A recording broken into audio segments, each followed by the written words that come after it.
সারা দেশে 2024-25 শিক্ষাবর্ষের এমবিবিএস ভর্তি পরীক্ষা অনুষ্ঠিত হয়েছে। দেশের 19টি কেন্দ্রের একাধিক ভেন্যুতে সকাল 10টা থেকে 11টা পর্যন্ত 1 ঘন্টার এ পরীক্ষায় অংশ নেন পরীক্ষার্থীরা।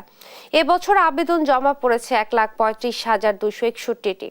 কোটা সহ মেডিকেলে মোট আসন 5,380টি।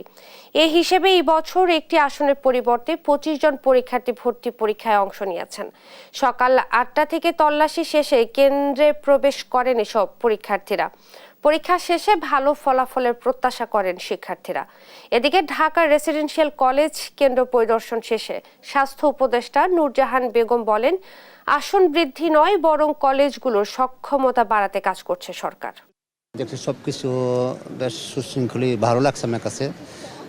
দেখলাম এবার ওই এলটি ভবনে একটা ছেলেকে 9:35 ঢুকতে দিয়েছে, আমার ভালো লাগে মিলে আমি এবার একেবারে খুব সুন্দর একটা মনোরম পরিবেশ দেখতে পাচ্ছি।